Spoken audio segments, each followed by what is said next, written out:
အားလုံးပဲမင်္ဂလာပါမန္တလေးနေပညာကနေပြီးတော့ကြိုဆိုပါရစေဒီသင်ခန်းစာမှာတော့မိမိတို့ဘလော့ဂါမှာအသင်းတစ်ခုကိုတောင်းလို့ဆွဲထားတယ်မိမိတို့တောင်းလို့ဆွဲထားတဲ့အသင်းကိုဒီအစားထိုးပြီးတော့ဘလော့လက်စားမလဲဆိုတာနဲ့ပတ်သက်ပြီးတော့ဆက်လက်ဆွေးနွေးပြပါဖြစ်ပါတယ်ဒါဆိုလို့ရှိရင်လိုက်လို့ကြည့်အောင်ပါဒါဆိုလို့ရှိရင်တော့ရုံးဆုံးအနေနဲ့မိမိတို့ဒီဘလော့20ကိုလိုက်ပါမယ်ဒီ dashboard 20ကနေပြီးဒီသိန်းတွေကိုလာလိုက်ပါမယ်သိန်းတွေကိုလာလိုက်ပြီဆိုလို့ရှိရင်တော့ရှိသင်ခန်းစာမှာမိမိတို့ internet ကနေပြီးတော့သိန်းတစ်ခု free သိန်းတစ်ခုတောင်းလို့ဆွဲခဲ့ပါတယ်ဒီ free သိန်းကိုပဲမိမိတို့အနေနဲ့ဒီခုလက်ရှိဘလော့မှာအသုံးပြုထားပါတယ်ဒါကိုဒီ view your blog ဆိုတာနဲ့ကြည့်ပါမယ်ကြည့်လိုက်ပြီဆိုလို့ရှိရင်တော့ဒီလိုအနေထားမျိုးရနေပြပါတယ်မိမိတို့ကနေပြီးတော့ဒီသိန်းပုံစံဒီဇိုင်းကိုတော့ကြိုက်တယ်ပြီးရင်ဒီသိန်းတွေမှာပါတဲ့အကြောင်းအရာတွေကိုမိမိတို့အသုံးပြုခြင်းတဲ့အကြောင်းအရာတွေနဲ့အစားထိုးမယ်ဆိုလို့ရှိရင်တော့တိုင်း customer နဲ့တွားချင်တယ်ဆိုလို့ရှိရင်တော့ဒီနေရာမှာမိမိတို့ကဒီ background ကိုလေးပဲသူတို့ကပြပြင်ခွင့်မပေးဘူး color အနေနဲ့ဆိုလေးပဲသူတို့ကပြောင်းခွင့်မပေးဘူးနောက်ပြီးတော့ဒီအလျာနဲ့အခြေဝန်းဆိုနေပဲသူကပြပြင်ခွင့်မပေးပါဘူးပြီးတော့ဒီ layout ကိုလည်းပြပြင်ခွင့်မပေးဘူးနောက်ပြီးတော့ color အနေထားတွေကိုလည်းပဲပြုပြင်ခွင့်မပေးပါဘူး။ဘာကြောင့်လဲဆိုလို့ရှိရင်တော့မိမိတို့ကနေပြီးဒီသူ့ရဲ့ blogger မှာဒီနမူရန်တိုင်းပါတဲ့ဒီသိန်းတွေကိုတော့သူတို့ကစိုက်ကြိုက်နေတဲ့အားဖြင့်ပြုပြင်လို့ရအောင်ရလိမ့်မယ်။သို့တော်လည်းပဲဒီ website တွေ blog တွေက download ဆွဲလာတဲ့သိန်းတွေကိုတော့ဒီကနေ custom ကနေပြီးတော့လာပြီးတော့ပြုပြင်လို့မရပါဘူး။ဒါကြောင့်မလို့မိမိတို့အနေနဲ့ခုနကဖွင့်ခဲ့တဲ့ဒီကောက်တင်ဖြစ်တဲ့ HTML language နဲ့နေပြီးတော့ဒီလိုပြန်ပြီးတော့ပြုပြင်ပေးရမှာဖြစ်ပါတယ်။ဒါဆိုလို့ရှိရင်မိမိတို့ကနေပြီးတော့ဒီခုမှအခြေခံ blog ကိုစကင်တာပဲဖြစ်တဲ့အတွက်ကြောင့်မလို့ဒီကောက်ရဲ့သဘောတရားတွေကိုလည်းပဲသိသိချာချာမသိသေးဘူးဆိုလို့ရှိရင်တော့ပြုပြင်လို့ရနိုင်မှာမလားဆိုတော့ဒီစိုးရင်စိတ်မှုတွေရှိတတ်ပါလိမ့်မယ်။တို့အနေနဲ့အလွယ်ကူဆုံးဘယ်လိုပြုပြင်ရမလဲဘယ်လိုစထိုးရမလဲဆိုတာကိုပဲဒီကအပြင်ဥတည်ပြီးတော့ပြုပြင်ပေးသွားမှာမယ်။ဒါဆိုလို့ရှိရင်ဒီမိမိတို့ခုသုံးပြထားတဲ့သိရဲ့အစိုက်ပိုင်းတွေကိုပြင်ကြည့်ပါမိမိတို့အနေနဲ့ခုအပြင်ဒီကောင်တွေကိုပြုပြင်ခြင်းနဲ့စထုတ်ခြင်းနဲ့ဆိုလို့ရှိရင်တော့ဥပမာအပြင်ဒီ about တော့နောက်ပြီးတော့ site map တော့နောက်ပြီးတော့ context ရောဒါတွေကိုမိမိတို့လိုအပ်တဲ့စာသားတွေနဲ့ပြောင်းမယ် link တွေကိုမိမိတို့ကြိုက်တဲ့တူရှိတ်ဆက်မယ်ဆိုလို့ရှိရင်တော့ဒီကောင်ကနေပြီးစာပြီးရှာကြည့်ပါမယ်ဒါဆိုဒီကောင်ကစာကြည့်ပါမယ်ဒါဆိုလို့ရှိရင်ဒီနေရာမှာမိမိတို့အနေနဲ့ about ကိုလိုက်ရှာနေရမယ်ဆိုတော့အရင်ကြာပါတယ်ဒီတိုင်းမရှာပါနဲ့ဒီနေရာမှာ about ဆိုလို့ရှိရင်တော့ဒီနေရာမှာဒီအပေါ်ဆုံးလောက်ကပဲဖြစ်ဖြစ် keyboard ကနေပြီးတော့ control နဲ့ F ကိုတွင်နိုင်ပါမယ်ဒီမှာ search box ထွေကြာလာပါလိမ့်မယ် A B O U D about ဆိုပြီးရေးလိုက်ပါမယ်ပြီးရင် enter ခေါက်လိုက်ပါမယ်ဒီနေရာမှာ about တစ်ခုတွေ့လာပါပြီဒါကတော့ post တွဲနေမှာပါမယ် publisher နဲ့ enter about တွဲနေပါပြီဖြစ်ပါတယ်ဒီကောင်ကိုလိုချင်တာမဟုတ်သေးပါဘူးဒါဆိုရင်နောက်တစ်ချက်ထပ်ခေါက်ပါမယ်တစ်ချက်ခေါက်လိုက်တာနဲ့ဒီနေရာမှာအဘောက်ကိုတွေ့ရပြီဖြစ်ပါတယ်ဒါကတော့မိမိတို့လိုအပ်တဲ့အဘောက်ပါခုဆိုလို့ရှိရင်ဒီမှာအဘောက် S ရှိပါမယ်သူရဲ့ ID class ကကြတော့ဒီရဲ့အဘောက်ရဲ့တန်ကတာရဲ့ဒီတန်ကတာလေးကိုဒီမှာထည့်ပေးထားပါတယ်ပြီးရင်တော့ဒီမှာအဘောက်ဆိုတဲ့စာသားလေးပါပါမယ်ဒီအဘောက်ဆိုတဲ့မိမိတို့ဒီစာသားကိုမိမိတို့ဖွင့်ခဲ့ about ရဲ့ content ရဲ့ privacy policy နဲ့အစားထိုးပါမယ်ဒါဆိုရင်မိမိတို့ blog ကိုပြင်လာပါမယ်ဒီနေရာမှာမိမိတို့ခုနကသုံးပြခဲ့တဲ့ page ကတော့ဒီမှာ about us ဆိုတာရှိပါမယ်ဒီ about ဆိုတဲ့အကောင်ကို about us အစားထိုးလိုက်ပါမယ်ဒါကြောင့်မလို့မိမိတို့ web blog တွေက about us ဆိုတာကို control C နဲ့ copy ကူပါမယ်ပြီးရင်ဒီနေရာမှာ about ဆိုတဲ့စာသားကို about us ဆိုပြီးစာထုတ်လိုက်ပါမယ်ပြီးရင်ဒီ about us ကိုနှိုက်ရင်သူ့ရဲ့ link ကြားလာမှာဖြစ်တဲ့အတွက်ကြောင့်မလို့ဒီ about us ကို right click နှိုက်ပါပြီးရင်တော့ copy link ဆိုတာကိုနှိုက်ပါမယ်ပြီးရင်ဒီတွဲနေမှာပါတယ်ဒီ shape ပုံစံကိုဖြည့်လိုက်ပါမယ်သူ့နေရာမှာ control V နဲ့အစားထိုးပေးလိုက်ပါဒါဆိုရင် about us ကိုတော့ရပါပြီနောက်တစ်ခုပါလဲဆိုရင်တော့ privacy policy ပါ privacy policy ကို copy ကူပါမယ်ဘယ်ကောင်းတဲ့အစားထိုးမှလဲဆိုလို့ရှိရင်တော့ဒီ privacy policy ကို site map နဲ့အစားထိုးပါမယ်အဲဆိုရင်ဒီကောင်ကိုလာပါမယ်ဒီ site map ပါ site map ကို control V နဲ့ policy ချလိုက်ပါဒါဆို privacy policy ရပါလိမ့်မယ် privacy policy ရဲ့ link ဒီမှာခုနပါခဲ့ကောင်ကို right click နိုင်ပါမယ် copy link ကိုယူပါမယ်ပြီးရင်တော့ဒီ privacy policy ရဲ့တွန်းနေမှာဒီ shape ကိုဖြည့်လိုက်ပါသူ့ရဲ့နေရာမှာခုနကူခဲ့တဲ့ link ကိုထည့်လိုက်ပါမယ်ပြီးရင်ဒီမှာပါခဲ့တဲ့ context R ပါ context R ကို copy ကူလိုက်ပါမယ် context R ကိုဘယ်ကောင်နဲ့စာထုတ်မလဲဆိုလို့ရှိရင် context R ကိုဒီ context နဲ့စာထုတ်ပါမယ်ဒါဆိုရင်ဒီမှာပါတဲ့ context ကိုဖြည့်ပါမယ်သူစာ context R ကိုစာထုတ်ပါမယ်ပြီးရင်တော့သူ့ရဲ့ link ကိုထည့်ပါမယ် context R ကို right click နှိုက်ပါ copy link ကိုနှိုက်ပါပြီးရင်တော့ခုနကောင်တွေကိုလာပါမယ်ဒီကောင်ကိုဖြတ်ပါမယ်သူစာသူ link ကိုပဲစာထုတ်လိုက်ပါမယ်ဒါဆိုရပါပြီနောက်တစ်ခုဒီမှာပါတဲ့ disclaimer ကြရင်တော့မလို့ဆိုလို့ရှိရင်တော့ဒီကနေပြီးတော့ဒီ line စာကနေပြီးတော့ဒီ line အဆုံးမှာ ဒီကောင် မလိုအပ်ဘူးဆိုလို့ရှိရင်တော့သူကိုဖြတ်ပေးလိုက်ပါမယ်ဒီနေရာမှာတကယ်တော့လိုအပ်တယ်ဆိုလို့ရှိရင်တော့ထပ်ထည့်လို့ရပါတယ်ဥပမာအပြင်ဒီ about at တွေထပ်ပြီးတော့လိုချင်သေးတယ်ဆိုလို့ရှိရင်တော့တစ်ခုအောက်ကနေပြီးတော့နှစ်ခုသုံးခုလေးခုစသည်အပြင်မိမိတို့ချက်နေတဲ့သလောက်ကိုဒီကနေထည့်ပေးလို့ရပါတယ်ဒါဆိုလို့ရှိရင်စီးပြီးတော့ခဏကြည့်ပါမယ်ခဏဆောင်လိုက်ပါโอเคရပါပြီပြီးရင်ခုနကမိမိတို့ blog ကိုဒီ refresh နေတယ်လောက်ကြည့်ပါမယ် refresh လုပ်လိုက်တာနဲ့ခုနကအကောင့်ဒီ about us privacy policy contact us ခုန copy ကိုခဲ့တဲ့ about us ဆိုပြီးရလာပါလိမ့်မယ်ဒီမိမိတို့ရဲ့ဒီ about us ကိုနှိုက်လိုက်တာနဲ့ခုနမိမိတို့ရေးခဲ့တဲ့ MNTS website တစ်ဖက် search ဒီအပြင်မိမိတို့ရဲ့ about us ကိုရောက်ပါလိမ့်မယ်ပြီးတော့ privacy policy ကိုနှိုက်လိုက်ပြီးဆိုရင်လည်းဒါ privacy policy ရဲ့20ကိုရောက်လာပါလိမ့်မယ်ဒီတိုင်းရောက်လာပါလိမ့်မယ်ပြီးရင် contact us ပါမိမိတို့ဆက်သွယ်လို့ရနိုင်တဲ့ဒီနေရာကိုရောက်လာပါလိမ့်မယ်ဒါဆိုရင်ခုနဒီနှကောင်ကိုမလိုတော့ဖြစ်နေဆိုရင်တော့ခုနအတိုင်းပဲပြန်ဖြတ်ပါမယ်ဒီ about us နှစ်ခုကိုဖြတ်လိုက်အောင်ပါ about us ကြည့်ခဲ့တဲ့သုံးခုကိုဒီကနေဖြတ်ပေးလိုက်ရင်ရပါပြီပြီးရင်စီးပါမယ်ပြီးရင်တော့ဒီကနေ refresh ပြန်လောက်ကြည့်ပါမယ်ဒါဆိုရင်ဒီသုံးခုကိုတော့ရပါပြီနောက်တစ်ခုကကြာရင်ဒီမှာပါတဲ့ social media icon တွေမှာဒီ social media icon တွေနေရာမှာမိမိတို့ရဲ့ဒီ website တွေမိမိတို့ရဲ့ဒီ web YouTube လိုက်စာတွေပြီးရင်ဒီ Facebook လိုက်စာတွေကိုထိထားခြင်းနဲ့ဆိုလို့ရှိရင်တော့သူ့ကိုပြပြခြင်းနဲ့ဆိုရင်သူ့ရဲ့အောက်မှာပဲပါအောင်ပါလိမ့်မယ်ဒီမှာဆိုလို့ရှိရင်တော့ Pinterestဒီမိမိတို့နဲ့ဒီ Pinterest နဲ့တုံးမလားဒါမှမဟုတ် Google Plus လား Facebook လား Instagram လားဒါမှမဟုတ် Twitter လားဆိုတာကိုမိမိတို့အနေနဲ့သုံးပြုရှင်တဲ့အကောင့်တွေကိုသုံးလို့ရပါတယ်ဒီကလေးမိမိတို့ကနေပြီးတော့ဒီ Pinterest ကိုလည်းမသုံးဘူးဆိုလို့ရှိရင်သူကိုဖျက်ထားလို့ရပါတယ်ဒီကောင် Google ဆိုလို့ရှိရင်တော့သူကို Google လို့ရေးလိုက်ပါမယ် GOOGLE google.com/ သူရဲ့နောက်က Google ကောင်းရဲ့ ID ကိုရေးပေးရပါမယ်အောက်ကကောင်းဒီ Facebook ဖြစ်တဲ့အတွက်ကြောင့်မလို့ဒီ chef ကိုဖြတ်ပါမယ် www.facefacebook.facebook.com ကိုပြီးတော့မိမိတို့နောက်ရဲ့ page ရဲ့ ID ကိုထည့်ပေးရပါမယ် page ရဲ့ ID ဒါမှမဟုတ် Facebook ရဲ့ ID ကိုနောက်ကနေထည့်ပေးရပါမယ်ထုံးနေ့တိုင်းမှာပဲ Instagram အသုံးပြုလို့ရတယ်ဒါမှမဟုတ် Twitter ကိုအသုံးပြုလို့ရပါတယ်ဒါတကယ်လို့ဒီနှကောင်မလိုအပ်ဘူးဆိုလို့ရှိရင်လည်းဖြတ်ပလိုက်နေရပါတယ်ပြီးရင်စီးကြည့်လိုက်ပါမယ်Okay ဆိုလို့ရှိရင်ခုနကောင်ကို refresh ပြန်လုပ်ပါမယ် refresh ပြန်လုပ်တာနဲ့ခုနလေးခုရှိရသည်ခုနဒီ Facebook ပဲကျင်မယ်ပြီးရင် Google Plus ပဲနှစ်ခုပဲကျင်ခဲ့ပါတော့တယ်ဒါတော့မိမိတို့ကျန်နေတဲ့ link ပုံစံမျိုးတွေနဲ့ဒီနေရာနေလာပြီးတော့အစားထိုးပါနောက်တစ်ခုကကြာရင်ဒီမှာပါတဲ့ header ပါဒီကောင်းစီပိုင်းကိုပြပြပါမယ်ဒီလိုဒီကောင်းစီပိုင်းကိုပြပြမယ်ဆိုလို့ရှိရင်တော့ဒီနေရာမှာလာပြီးတော့ header ဆိုပြီးတော့ရေးထည့်ရပါမယ် HEAD ဆိုရေးပါမယ် control နဲ့ F ကိုရေးပါမယ် header ဆိုပြီးရေးပါမယ်ပြီးတော့ enter ခေါက်ပါမယ် header ဆိုရင်ဒါသူရဲ့ color style ကိုတော့မဟုတ်တဲ့အတွက်ကြောင့်မလို့ကြော်ပါမယ် CSS header မဟုတ်သေးပါဘူးကြော်ပါမယ် header ရဲ့ web bar အနေနဲ့ဒီအခြေဝန်းကိုဒီကနေသတ်မှတ်လို့ရတယ်ကြော်ပါအောင်မယ်ဒီ web bar ရဲ့ height ခြေဝန်းသတ်မှတ်လို့ရတယ်တန်ဒီတိုင်းနေနဲ့မိမိတို့အနေနဲ့ဒီ header လောက်လိုက်ရှာလိုက်တာနဲ့ header ရဲ့အမျိုးအစားပုံစံမျိုးဒီခေါင်းစည်းခွေနဲ့ဒီနေရာမှာအများကြီးပါနေတယ်လိုက်ရှာလို့မရဘူးဆိုလို့ရှိရင်နောက်တစ်နေ့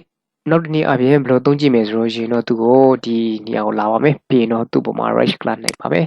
ပြီးရင်တော့အောက်မှာပါတဲ့ m space ကိုတစ်ခေါက်နှိပ်ပါမယ်လိုက်ပြီဆိုလို့ရှိရင်တော့ဒီနေရာမှာမြားလေးပါပါမယ်မြားလေးကိုတစ်ချက်ခေါက်ယူပါမယ်ပြီးရင်တော့မိမိတို့ရှာလို့တဲ့အကောင်ကိုတစ်ချက်နှိပ်ပါမယ်ဥပမာပြဒီပုံကိုချခြင်းနဲ့ဆိုလို့ရှိရင်ဒီပုံမှာတစ်ချက်နှိပ်လိုက်ပါမယ်ဒါဆိုရင်ဒီမှာသူ့ရဲ့ blog က answer ရဲ့ပုံကိုဒီကနေ့ရှာပြပေးပါလိမ့်မယ်ဒါဆိုသူ့ပုံမှာ right click ထပ်နှိပ်ပါမယ် edit HTML ဆိုတာကိုထောက်နိုင်ပါမယ်လိုက်ပြီဆိုလို့ရှိရင်တော့ဒီညမှာဒီပုံရဲ့လိုက်စာ link ကိုဒီမှာတွေ့ရပါလိမ့်မယ်သူ့ကို copy ကူလိုက်ပါဆိုပုံရဲ့လိုက်စာ link ဒီပေထိသွားလဲဆိုရှင်ဆိုသူ့ဒီ copy ယူလိုက်ပါမယ်ပြီးရင်တော့ဒီကိုလာပါမယ်ဒီညမှာရှာနေတဲ့ကောင်ကိုဒီကောင်ကိုလိုက်ရှာလိုက်ပါမယ်ဆိုဒီမှာတွေ့ပါပြီတွေ့ပြီဆိုရင်တော့ဒီခုတွေ့ထားတဲ့ link ကိုဟောက်အိမ်မဟုတ်ဆိုတာတစ်ခါတော့ပြန်စမ်းသပ်ကြည့်ပါမယ်ဆိုတော့သူ့ပေါ်မှာ selection ပေးပြီးတော့ဒီ go to links ကိုပြန်နှိပ်ကြည့်ပါမယ်ဒါဆိုဟုတ်ပါတယ်အပတ်တွေနေပညာပါအဲဒီ link ကိုမိမိတို့ကသုံးပြုမဲ့ပုံရဲ့ link ပုံမှာဒီနေရာမှာထပ်ပြီးတော့အစားထိုးပေးလိုက်နေရပါတယ်ဒါဆိုရင် link အစားထိုးရှင်နေဆိုလို့ရှိရင်တော့ဥပမာအဖြစ်တစ်ခုပြပါမယ်ဒီနေရာမှာ header ပုံလေးတစ်ပုံရှိတယ်ဆိုတော့ဒီပုံလေးကိုအဲ့ဒီပုံနဲ့အစားထိုးရှင်နေဆိုလို့ရှိရင်တော့သူရဲ့ဒီပုံရဲ့ copy link ကိုယူခဲ့ရပါမယ်ယူခဲ့ပြီးတော့ခုနနေရာကိုလာပါမယ်ခုကောင်းစီတဲမဲ့ပုံဒီကောင်ဆိုလို့ရှိရင်တော့ဒီကောင်ရဲ့နေရာမှာဒီ png တီယူလိုက်ပါမယ်ပြီးရင်တော့ control v နဲ့ replace လုပ်လိုက်ပါမယ်ဒါဆိုရပါပြီပြီးရင်တော့ဆေးလိုက်ပါမယ်ဆေးပြီးရင်ခုနအတိုင်းမျိုးတို့ website ကိုပြန်ဝင်ကြည့်ပါမယ်ဒါဆိုရင်ခုနတက်လိုက်တဲ့ပုံဒီခုနဲ့တာမန်နေတဲ့အဖြစ်တက်လိုက်တာဖြစ်တဲ့အတွက်ကြောင့်မလို့ဒီလိုပုံကတက်တက်လေးပဲရပါလိမ့်မယ်မိမိတို့အနေနဲ့ဒီလိုပုံကြီးကြီးနဲ့ထိုက်ပြီးတော့လောက်ချင်တယ်ဆိုလို့ရှိရင်တော့ပုံရဲ့ site ကို Photoshop နဲ့ပြင်ပြီးတော့ချိန်ပြီးရင်မိမိတို့ site ကြိုက်နေတာအပြင်ဒီကနေလောက်ဆုံးလို့ရပါတယ်ဒါတော့မိမိတို့ပုံတွေကိုအစားထိုးတာပါပြီးရင်ဒီမှာပါတဲ့ menu တွေကိုအစားထိုးပါမယ်ဒီ menu တွေနေရာမှာမိမိတို့ကြိုက်နေတဲ့ menu တွေကိုအစားထိုးပေးလို့ရပါတယ်မိမိတို့ကြိုက်နေတဲ့ menu ပုံစံမျိုးတွေအစားထိုးခြင်းနေဆိုလို့ရှိရင်ခုနအတိုင်း edit ကိုပြင်လာပါမယ်ပြီးရင်တော့ဒီနေရာမှာမိမိတို့ main point ကြတဲ့စကားလုံးတစ်လုံးလောက်ရှာကြည့်လိုက်ပါမယ်ဥပမာအပြင် menu ဆိုတော့ home လို့ပဲလိုက်ရှာလိုက်ပါမယ် HOME home ဆိုပြီးရှာပါမယ်HOME home ဆိုပြီးရှာလိုက်ပါမယ် enter ခောက်ပါမယ်ဒီနေရာမှာ home page တစ်ခုတွေ့ပါမယ်မိမိတို့ရှာတဲ့စကားလုံးမဟုတ်ပါပြန်နှိပ်ပါမယ်ဒါဆိုရင်ဒီနေရာမှာလေ home page လို့တွေ့ပါတယ်ဒါ home မှာ page မဟုတ်ပါဘူးဒါဆိုရင်ဒီကောင်မှန်ပါတယ်မှန်တယ်ဆိုရင်တော့ကိုမိမိတို့တွေ့ရှိထားတဲ့အကောင်တွေကိုအကုန်လုံးကို link တင်တဲ့အကုန်လုံးကိုပြောင်းပေးလို့ရပါပြီ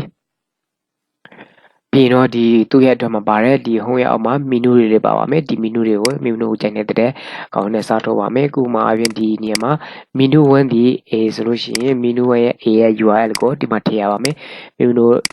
အသုံးပြုရှင်ရဲ့ post ဖြစ်ရှင်ဖြစ်မယ်နောက်ပြီးတော့ label ဖြစ်ရှင်ဖြစ်မယ် tag ဖြစ်ရှင်ဖြစ်မယ်ဒီနေရာမှာ link တစ်ခုကိုမိမိတို့ချိန်ဆက်ထားပြီးတော့ထည့်ပေးလို့ရပါတယ်ပေါက် as လို့ရှိရင်ဥပမာအပြင်ဒါနမူနာပြတာပါသူနေရာမှာဒါကို link ကိုထည့်ပေးလိုက်ရပါမယ်ဒါဆိုလို့ရှိရင်ဒီ A ကိုနှိုက်တာနဲ့သူ့ရဲ့ link ကိုကြာမယ်ဆိုတဲ့သဘောပါပြီးရင်တော့ B ကိုသူ့ရဲ့အောက်မှာရှိတယ်ဆိုလို့ရှိရင်သူ့ရဲ့အောက်မှာ A နောက်ထပ် A တစ်လုံးရှိပါမယ်နောက်ထပ် A တစ်လုံးရှိရင်ဒီ A ကိုနှိုက်ရင်မိမိတို့ကြာလို့တဲ့ link ကိုထည့်ပြီးတော့ထည့်ပါမယ်ပြီးရင်အောက်မှာသူ့ရဲ့အောက်မှာ B တစ်လုံးရှိပါမယ်သူ့ရဲ့အောက်မှာ C တစ်လုံးရှိပါမယ်ဒီတိုင်းလေးရေးထားလို့ရပါတယ်သူ့ရဲ့ link တွေကိုတစ်ခုချင်းတစ်ခုချင်းနေနဲ့မိမိတို့ကြိုက်နေတဲ့လို့ထပ်ထည့်လို့ရပါတယ်သူ့ရဲ့အောက်မှာ B တစ်လုံးရှိပါတယ်သူ့ရဲ့အောက်မှာတော့ A တစ်လုံးရှိရဲတက်ပြီးတော့ B ရှိပါမယ် B ရှိပါမယ်ပြီးရင် C ရှိပါမယ်နောက် B နောက်ပြီးတော့ဒီကောင်ကြတော့ C D နောက်ပြီးတော့ E F ဆိုပြီးတော့ဒီတိုင်းနဲ့ထားလိုက်ပါမယ်ဒါကတော့မိမိတို့ကိုအသုံးပြုမဲ့ menu ပေါ့ဒီ menu ရဲ့ပုံမှာမိမိတို့ပွင့်လို့တဲ့ link တွေကိုဒီ URL ဆိုတာကိုဖျက်ပြီးတော့မိမိတို့ကြိုက်နေတဲ့ list ကို copy ကူးပြီးတော့ထည့်ပေးလို့ရပါတယ်အဲဆိုစေးကြည့်ပါမယ်ဆေးလိုက်ပြီဆိုလို့ရှိရင်သူရဲ့ခုန website ကိုဒီ blog ကိုပြန်ပြီးတော့ refresh လုပ်ကြည့်ပါမယ် refresh လုပ်လိုက်တာနဲ့ခုနတိုင်ရပါလိမ့်မယ် home ကိုတော့မပြုတ်ပြတ်ခဲ့တဲ့အတွက်ဒီတိုင်းပဲရှိပါလိမ့်မယ်ဒါဆိုလို့ရှိရင်တော့မိမိတို့ခုနကပြပြင်ခဲ့တဲ့ menu ဒီတိုင်းလေးရလာပါလိမ့်မယ် A ရှိပါတယ် A ရဲ့အောက်မှာ ABC ဆိုပြီးတော့ menu ခွဲလေးထပ်ထည့်ပါတယ်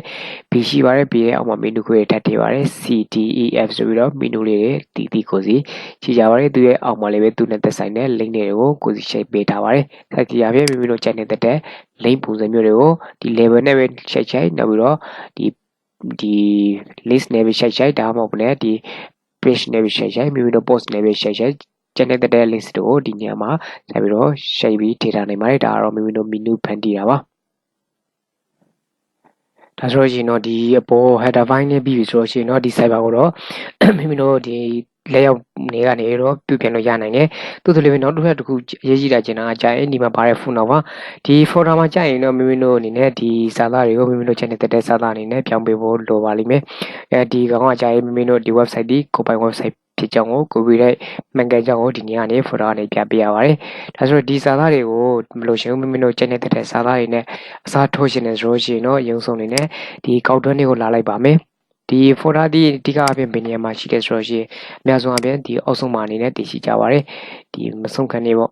theo လိုက်ရှာလိုက်ပါတကယ်လို့ဒီတိုင်းရှာနေရတာခက်တယ်ဆိုလို့ရှိရင်လည်းဒီမှာပါတဲ့စာသားတချို့ကိုရိုက်ထည့်လိုက်နေရပါတယ်ဒါဆိုတော့ copyright add 2000ဆိုဒီခေါင်းနဲ့ပဲလိုက်ရှာလိုက်ပါမယ် copyright extra နဲ့လိုက်ရှာပါမယ် control ရဲ့ F ကိုခံလိုက်ပါမယ်ပြီးရင်တော့ဒီညမှာ copyright ဆိုတာကိုလိုက်ရှာလိုက်ပါမယ်အနာခောက်ပါမယ်ဒါဆိုရင်ဒီမှာတွေ့ပါပြီဒီကောင်မှာဒါဆိုရင်ဒီညမှာပါတာကတော့ paragraph တစ်ခုကိုသူ folder ထဲမှာထည့်သွင်းထားတာတွေ့ပါတယ်နံပါတ်1ကကြာရင်ဒီမှာဒီ live blogger ဆိုရဲဒီဘက်တောင်းတာအကောင့်တစ်ခုရဲ့နောက်တစ်ခုကဒီဘက်တော့ဒီမှာပါတယ်ဒီ design ပိုင်းဆိုင်ရာဒီ copyright ပိုင်းဆိုင်ရာတစ်ခုပဲနှစ်ခုတွေ့ပါတယ်ဒါဆိုသူတို့ကိုအကုန်လုံးကိုဖြတ်ပြီးတော့မိမိတို့စိတ်ကြိုက်ရေးရှင်နေဆိုလို့ရှိရင်တော့သူတို့ဖြတ်ပေးလိုက်ဖို့လိုပါတယ်ဖြတ်ပေးလိုက်ရှင်နေဆိုလို့ရှိရင်တော့ဒီကောက်တဲ့သဘောတရားတေချာနေနေလောက်ပြင်ကြည့်ပါ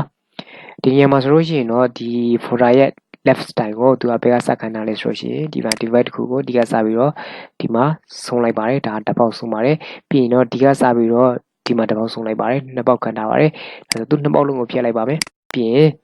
ဒီနေရာမှာစီပါမယ်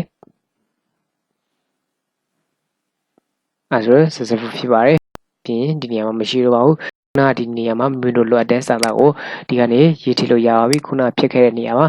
အဲဆိုလို့ရှိရင်ခုနမိမိတို့ GHD copyright ဘာညာပေါ့ဒီလိုမိမိတို့စချန်တဲ့ဒီမူရင်းဖြစ်ကြောင်းကိုတက်တည်ပြလိုက်ပါပြီးရင်တော့သူ့ကိုဆေးလိုက်ပါမယ်ဆေးလိုက်ပြီးတော့ခုနအတိုင်း refresh ပြန်လုပ်ကြည့်ပါမယ်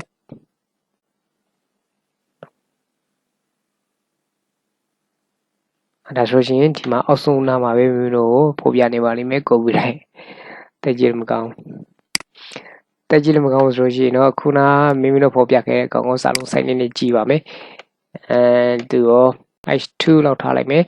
ပြီးရင်ခွန်ပိုက်ပါမယ်ဒါကတော့စာလုံးကြည့်ရပါသူ့ကို h2 ထားလိုက်ပါမယ်h2 h2 လောက်ထားလိုက်ပါမယ် h2 လောက်ထားလိုက်ပါမယ်ပြီးရင်တော့ပြင်စီကြည့်ပါမယ် okay ပြီးရင်တော့ refresh ပြန်လုပ်ကြည့်ပါမယ်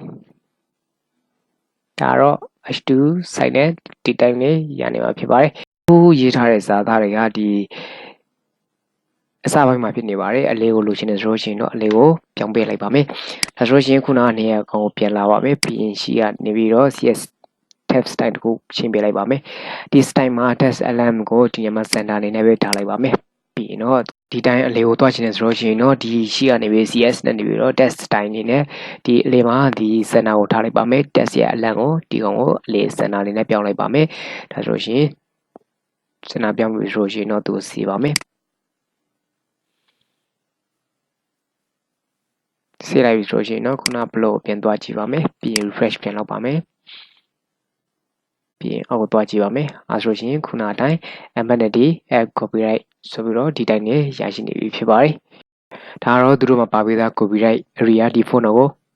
မိမိတို့ကြိုက်နေတဲ့ဒီ server တွေအနေနဲ့ဒီညကနေအစားထိုးပေးလိုက်ခြင်းပဲဖြစ်ပါတယ်ဒါဆိုရင်ဒီ blog theme မှာတော့ချိန်တာတော့ဒီလောက်ပေါ့ဆိုလို့ရှိရင်တော့အဆင်ပြေလောက်ပြီလို့ထင်ပါတယ်မိမိတို့ကြိုက်နေတဲ့ site ပိုင်းတွေကိုမိမိတို့ပြောင်းနေချင်းကြည့်ပါဒီဘက်မှာပါတဲ့ပြောင်းနေမှုသဘောတရားတွေကိုတော့ခုန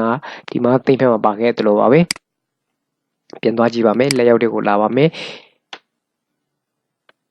ဒီကနေပြီးမိမိတို့ကြိုက်နေတဲ့အကြောင်းအရာတွေကိုဒီဘက်ကြောင်းမှာမိမိတို့ကြိုက်နေတဲ့လောက်လိုအပ်တာတွေထည့်မယ်မလိုအပ်တာတွေကိုပြင်ဆင်နေလိုက်ရင်တော့မိမိတို့လိုရှိတဲ့ဒီ blog တစ်ခုကိုတော့အလှပါဆုံးနေဖန်တီးတတ်မယ်လို့တော့ပြောနေပါတယ်ဒါတော့ဒီ blog ရဲ့ design တွေကိုပြုပြင်ဖန်တီးနေပဲဖြစ်ပါတယ်ဒါဆိုရင်တော့ဒီနေ့မှာတော့ဒီလောက်ပါပဲနောက်ထပ်လာမယ့်သင်ခန်းစာမှာနောက်ထပ်အကြောင်းအရာတစ်ခုနဲ့ပြန်ပြီးတော့တွေ့ကြပါမယ်အကုန်လုံးကိုကျေးဇူးတင်ပါတယ်